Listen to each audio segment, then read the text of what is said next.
साथियों नमस्कार। साथियों, आज चैनल में मैं किसी का स्वागत नहीं करूंगा क्योंकि आज सारे समाचार पत्र, सारे चैनल, जितने भी समाचार के बुलेटिन हैं वो सब एक दुखद समाचार से ओतप्रोत हैं। और वो दुखद समाचार है श्री हास्य सम्राट श्री राजू श्रीवास्तव जी का आकस्मिक निधन। वो एक लंबी बीमारी के बाद आज दिवंगत हो गए और आज हम सब के लिए ये दुखद समाचार चारों तरफ चल रहा है। सभी समाचार पत्रों ने इस विशेष समाचार को विशेष वरीयता व महत्व दिया है। एक समाचार पत्र मेरे सामने है, श्री अमर उजाला, और उसमें जो बीच का विशेष पत्रांक है, पृष्ठ है, उसमें लिखा है, वो मैं पढ़ रहा हूँ। उसी में पूरा उनका सार है। लोग हंसते रहे, लोग आगे भी हंसते रहेंगे, लेकिन राजीव श्रीवास्तव के साथ हंसने का मज़ा ही कुछ और था। उनके पास जो हंसी की खुराक थी उसमें सादगी भी थी और ऊंचाई भी। जिंदगी से जुड़े थे, इसलिए हंसी का उनका खजाना भरा पूरा था। उन्हें कभी भी भुलाया नहीं जा सकता, क्योंकि हम जब भी हंसेंगे वे याद आएंगे। ब्रह्मांड को छोटी सी हंसी की डिबिया से में भरने का साहस राजू श्रीवास्तव जी ने सचमुच राज किया, मंच पर भी और लोगों के दिलों पर भी।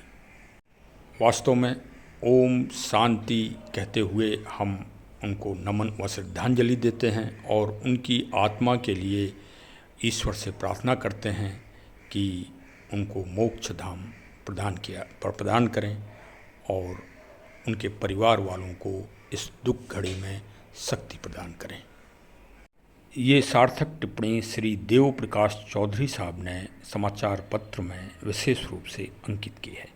आज 22 सितंबर को उनका पार्थिव शरीर पंचतत्व में विलीन हो जाएगा और इसे संयोग कहें या इत्तेफाक कि विश्व की सबसे बड़ी संस्था संयुक्त राष्ट्र संघ ने आज के दिन को 22 सितंबर को वर्ल्ड रोज डे घोषित कर रखा है, जो गंभीर बीमारियों को समस्त मानवों को सचेत करने के लिए और स्वास्थ्य के लिए विशेष ध्यान रखने के लिए ये अंतर्राष्ट्रीय दिवस घोषित किया गया है।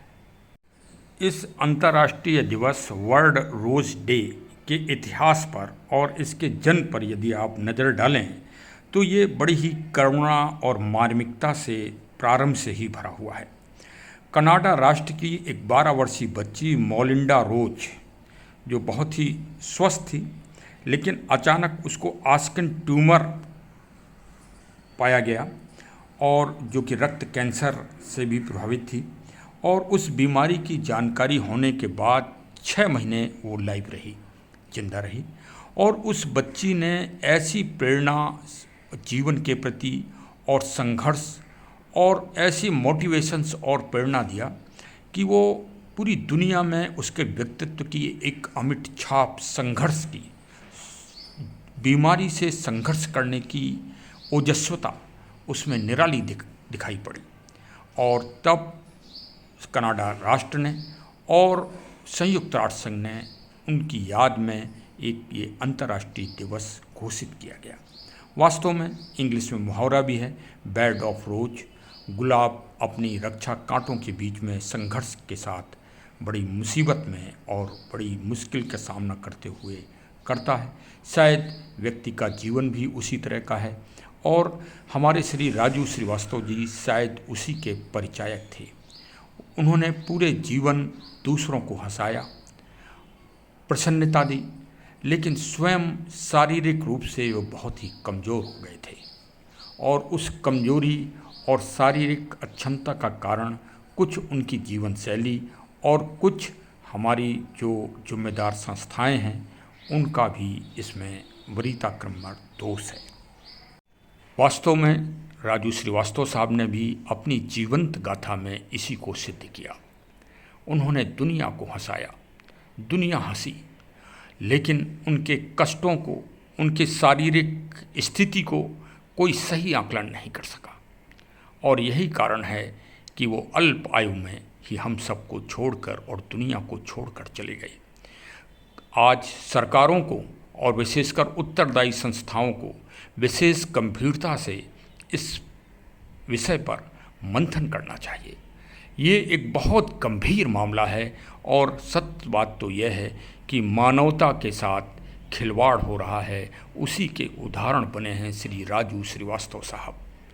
वो अपनी मृत्यु के दारुण कष्ट से भी इस दुनिया को प्रेरणा दे गए। शायद यही कारण था कि ईश्वर ने उनको 40 दिन वेंटिलेटर पर बड़े ही कष्ट में रखा। शायद यही प्रेरणाएं और यही मोटिवेशन उनका दुनिया के लिए शेष था, जो अपने सशरीर वो हम सब दुनिया वालों को दे गए। मैंने जिस दिन वो बीमार हुए थे उसके दूसरे दिन एक ब्लॉग तैयार किया था, जिसमें ईश्वर से प्रार्थना की थी कि वो जल्दी स्वस्थ हों व दीर्घायु हों। लेकिन ईश्वर भी कभी कभी कुछ निष्ठुर हो जाते हैं, और वो निष्ठुरता भी शायद ईश्वर इसलिए किसी विशेष व्यक्ति, विशेष हस्ती पर दिखाते हैं जिसे दुनिया जानती हो। उसी से वो उदाहरण अन्य सब लोगों को देते हैं। शायद वही उदाहरण के लिए हमारे प्रिय श्री राजू श्रीवास्तव जी को 40 दिन पर वेंटिलेटर की असहाय पीड़ा में रखा गया। वो असहाय मानवीय पीड़ा कहा जाए, मानवीय करुणा से भरा हुआ उनका जीवन 40 दिन निकला। आज दुनिया की सारी हस्तियां, भारत के माननीय प्रधानमंत्री जी, महानायक श्री अमिताभ बच्चन साहब, सभी लोग श्रद्धांजलि दे रहे हैं। मैं तो एक आगाह करूंगा तथा ये अपने चैनल के माध्यम से सभी को अवगत कराने का प्रयास करूंगा कि वास्तव में यदि राजू श्रीवास्तव जी के जीवन वृत्ति और उनकी जीवन दिनचर्या तथा उनकी शारीरिक स्थिति का सभी लोग एक प्रेरणात्मक रूप से थोड़ा सा नज़र डालें या अध्ययन करें, तो आप पाएंगे कि इसमें बहुत बड़ी मानवीय चूक है। और आधुनिक शैली का जो जीवन चल रहा है, जो खान पान चल रहा है, जो मेडिकल व्यवस्थाएं चल रही हैं, जो व्यायाम की जो कार्य चल रहे हैं, उन कारणों का दुष्परिणाम है राजू श्रीवास्तव जी की अकाल मृत्यु। जब इतनी बड़ी हस्ती के प्रति इस तरह का रवैया लापरवाहीपूर्ण इन हमारे उच्च संस्थानों के द्वारा किया जाएगा, तो साधारण आदमी की क्या स्थिति होती होगी, ये सबसे बड़ा एक प्रेरणात्मक और मोटिवेशन प्रश्न है। श्री राजू श्रीवास्तव जी को अभी तक शारीरिक रूप से उनकी जब एक इतनी बड़ी हस्ती, इतने बड़े सेलिब्रिटी, एक विशेष व्यक्तित्व के मालिक के प्रति हमारे उच्च संस्थानों का ये रवैया है, तो एक साधारण व्यक्ति के प्रति क्या उनका स्तर होता होगा और किस स्थिति में उसका इलाज होता होगा, ये तो भगवान ही जानता होगा। श्री राजू श्रीवास्तव जी के एक पतले दुबले शरीर में अभी तक उनकी आर्टरी पर 9 स्टंट पड़ चुके थे। आप ये समझिए कि उनका आर्थिक रूप से कितना दोहन किया गया, और ये 10वां स्टंट भी उनको डाल दिया गया था। इस अपरिहार्य बीमारी की स्थिति में इन उच्च डॉक्टरों की स्थिति ये है। और सबसे बड़ा दोषी और अपराधी तो वो होटल वाला है जिसके जिम में वो सुबह प्रातःकाल व्यायाम करने गए थे। उसके फिटनेस ट्रेंड की यह जिम्मेदारी थी और ये उत्तरदायित्व था कि एक्सरसाइज व्यायाम कराने से पहले वो उनके बारे में परीक्षण करता, उनकी शारीरिक स्थिति को प्रतिदिन चेक करता, उसके बाद फिर उनसे व्यायाम कराता। तीसरा जो सबसे बड़ा कारण है, जो व्यक्तिगत जीवन शैली में हम लोगों को ध्यान रखना चाहिए कि आजकल व्यस्तता बहुत ज़्यादा हो गई है और देशाटन तथा यात्राएं बहुत लंबी लंबी करना पड़ती हैं। वहाँ पर खान पान की स्थिति बहुत ही खराब होती है। श्री राजू श्रीवास्तव जी भी इसके बहुत बड़े उदाहरण हैं। वो हमेशा बड़े दूर दूर सम्मेलनों में शामिल हुआ करते थे और वहाँ उनकी खान पान की व्यवस्था उचित रूप से नहीं हो पाती थी, और जो आजकल जहर वाला खाना है वही उन्हें खाना पड़ता था। इससे उनका स्वास्थ्य दिनों दिन बिगड़ता चला गया।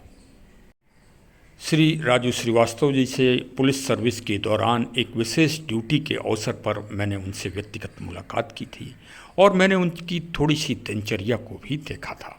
इसलिए मैं उनकी व्यक्तिगत शैली पर थोड़ा सा बोल रहा हूँ हो सकता है कि कहीं गलत हो या सही, लेकिन मैं एक जर्नल उदाहरण दे रहा हूँ। एम्स जैसे भारत के महान दिग्गज संस्थान के हमारे चिकित्सकों को, डॉक्टर साहिबानों को जो भगवान तुल्य हैं, उनको देखना चाहिए कि 10वां स्टैंड पढ़ने की स्थिति में क्या उनका शरीर है।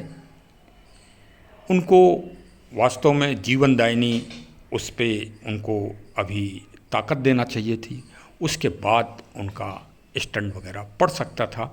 मैं कोई विशेषज्ञ तो हूँ नहीं, मैं तो एक छोटा मोटा जो जानकार हूँ उसके आधार पर जानकारी दे रहा हूँ। कष्ट है, दुख है, मेरा दर्द है, वो बोल रहा है। हो सकता है किसी के प्रति गलत टिप्पणी भी हो, लेकिन फिर भी मैं यही कहूँगा कि आज मानवता के साथ खिलवाड़ जरूर हो रहा है। देखिए, मैं आज 3 चीज़ों का आपको सलाह दूंगा। मैं कोई वैद्य नहीं हूँ, ना ही मैं कोई आयुर्वेदिक डॉक्टर हूँ। मैं एक छोटे मोटे पेड़ पौधों से मुझे स्नेह है और मैं जानकारियाँ लोगों से करता हूँ।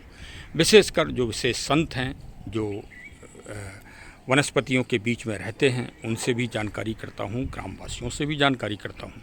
और श्री राजू साहब जब बीमार हुए थे तब मैं ये अर्जुन का पौधा एक लेकर आया था और इसको रोपित किया था अपने घर में कि भविष्य में मैं जो हार्ट अटैक से पीड़ित लोग हैं उनको मैं बताऊंगा, आगाह करूंगा कि अर्जुन के 5 तत्वों का रस जो है वो बनाकर रोज़ नित्य पिएं, जिससे भविष्य में हार्ट अटैक ऐसी का दंश का सामना ना करना पड़े। और इसमें कोई पैसा नहीं लगना है, मैं कोई फार्मेसी भी नहीं चलाता हूँ या मुझे कोई इसमें लालच भी नहीं है। मैं तो वैसे ही जानकारी करता रहता हूँ और लोगों को देता रहता हूँ। और आज उन्हीं चीज़ों को मैं बताऊँगा, जैसे ये मीठी नीम है, कढ़ी पत्ता, इसका भी सेवन आप कर सकते हैं, उसी में मिला सकते हैं। और ये देखिए, ये गिलोय है, इस गिलोय का भी सेवन आप कर सकते हैं और प्रतिदिन करें, खाली पेट, प्रातः रोज। ये देखिए, भू आंवला है, आपको जो चीज़ मिल जाए उसका आप सेवन करें। ये देखिए, दिव्य चीज़ है, बेल है। इन सब में आप अर्जुन की छाल का मिश्रण अवश्य मिला लें और प्रतिदिन खाली पेट इसका सेवन करें।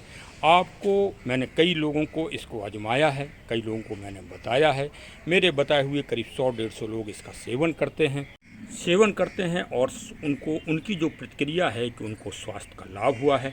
ये देखिए, ये सदाबहार का पौधा है, इसको विंका, इसको भी आप उसमें मिला सकते हैं पाउडर के रूप में। ये सफ़ेद वाला मिल जाए तो और भी अति उत्तम है। देखिए, आज के जीवन शैली में आपको वेलनेस, अच्छी चीज़ों का आपको सेवन करना पड़ेगा, चाहे आप वो सीधे रूप में करें और चाहे आप दवा के रूप में करें। मैं तो आपको सलाह दूंगा कि दवा का इस्तेमाल कम से कम करें, इन प्राकृतिक चीज़ों का, क्योंकि हमारा चैनल विशेष रूप से प्रकृति की चीज़ों को विशेष प्रधानता देता है और मैं उसी आधार पर खोज करता रहता हूँ। तथा एक उम्र हो जाने के बाद आप जिम में बिल्कुल ना जाएं, क्योंकि जिम घातक है, और आप योग क्रिया अपनाएं। आप ये कहेंगे कि मैं एक विशेष शैली को महत्व दे रहा हूँ, नहीं, ऐसी बात नहीं है। एक उम्र के बाद हमारे शारीरिक अंगों में परिवर्तन होता है और वो वास्तव में एक बल वाला व्यायाम जिसमें बल लगता हो उसको फेस नहीं कर पाते हैं। और योग एक ऐसी क्रिया है कि पहले शरीर में थोड़ा सा व्यायाम होता है और शरीर एक विशेष मुद्रा में आता है और फिर आप अच्छी से अच्छी एक्सरसाइज प्रतिदिन कर सकते हैं। खान पीन में जब भी आप बाहर जाएं, अधिकतर अपने घर का खाना ही ले जाएं या फिर ऐसा खाना खाएं जो कम तेली चीज़ का हो और आपके सामने साफ और स्वच्छ रूप से बना हो। सादा खाना से, शाकाहारी खाना का सेवन करिए और पूरा रेस्ट करिए। एक दिन मैं अपनी विशेष ड्यूटी में, पुलिस ड्यूटी में, कोई वीआईपी ड्यूटी में जा रहा था तो मैंने देखा कि एक सज्जन मेरे आगे स्कूटर से बड़ी तेज़ी से चले जा रहे हैं और वो कुछ हरी चीज़ों को काट के अपने आगे रखे हुए हैं, जैसे जनरली आदमी स्कूटर के आगे रख ही लेता है। मैंने थोड़ी अपनी मोटरसाइकिल की स्पीड तेज़ की और मैं उनके पास गया, उनको रोका सम्मान के साथ, तो उन्होंने अपना परिचय देते हुए बताया कि मैं हॉर्टिकल्चर ऑफिसर रहा हूं और मैं अपनी पत्नी के लिए ये दवा ले जा रहा हूं। इसमें ये गिलोय की डंडियां हैं। मैं गांव जाता हूं और वहां से गिलोय को काट के लाता हूं। वहां मैंने अपने गांव में लगा रखा है नीम के पेड़ के ऊपर। और मेरी पत्नी 7 साल पहले एम्स में एडमिट थी। मैं उन डॉक्टरों ने जवाब दे दिया था। मैं 7 साल से उनको अपनी आयुर्वेदिक दवाओं के आधार पर, और वो भी कच्चे पदार्थों से ही, मैं उनका इलाज इसी तरह से करता हूं और वो भी स्वस्थ हैं और मैं भी स्वस्थ हूं। उनकी उम्र उस समय लगभग 80 वर्ष थी। तो चलिए, ये एक उदाहरण दिया। आज तो चूँकि आज विशेष अंतर्राष्ट्रीय रोज डे है और जो स्वास्थ्य और गंभीर बीमारियों के प्रति ही लोगों को जागरूक कर रहा है, तो मेरा उद्देश्य था कि आप सभी को मैं जागरूक करूं और चेतनता लाऊं स्वास्थ्य के प्रति। आप जो चीज़ें मैंने बताई हैं, जैसे नीम कढ़ी, बेल, इन सब के बारे में मैंने अलग से अलग अलग ब्लॉग बनाए हैं, जिनमें मैंने इनको बनाने का तरीका भी बताया है। आप आसानी से उस विधि को सीख सकते हैं। साथ ही आप अपनी घर की बगिया में कहीं भी जहां आपको स्थान मिले, इन पौधों को अवश्य लगाइए और इन पौधों के प्रति जागरूकता लाइए। आज विशेष वार्ता तो श्री राजू श्रीवास्तव जी के ऊपर ही होगी। एक श्री रामचरितमानस में एक दोहा मैंने पढ़ा है, जन्म जन्म मुनि जतन कराही, अंत राम कही आवत नाही। यद्यपि 40 दिन का दारुण कष्ट अवश्य श्री राजू भाई साहब को हुआ, लेकिन जो अंतिम गति का दिन है वो पावन इंद्रा एकादशी व्रत है और ईश्वर का ये विशेष दिन माना जाता है। ईश्वर ने एकादशी को अपना ही स्वरूप बताया है और इस दिन अंतिम गति मिलना बहुत ही बड़े महापुरुषों को, देदीप्यमान लोगों को ही प्राप्त होती है, ऐसा हमारे शास्त्र कहते हैं। और यह अंतिम गति, अंतिम क्षण से भी स्पष्ट हो गया कि वास्तव में वे दुनिया के महान पुरुष थे। वर्ल्ड रोज डे है, लेकिन आज के दिन को हम दुखित दिन घोषित कर रहे हैं, इसलिए आपको आज गुलाब का पौधा तो मैं नहीं दिखा सकता। हास्य और प्रसन्नता के लिए सिर्फ अंत में राजू श्रीवास्तव जी का हंसता हुआ चेहरा ही मैं आज आपको दिखा सकता हूँ। ईश्वर उनको सद्गति प्रदान करें। जय हिंद, जय हिंद।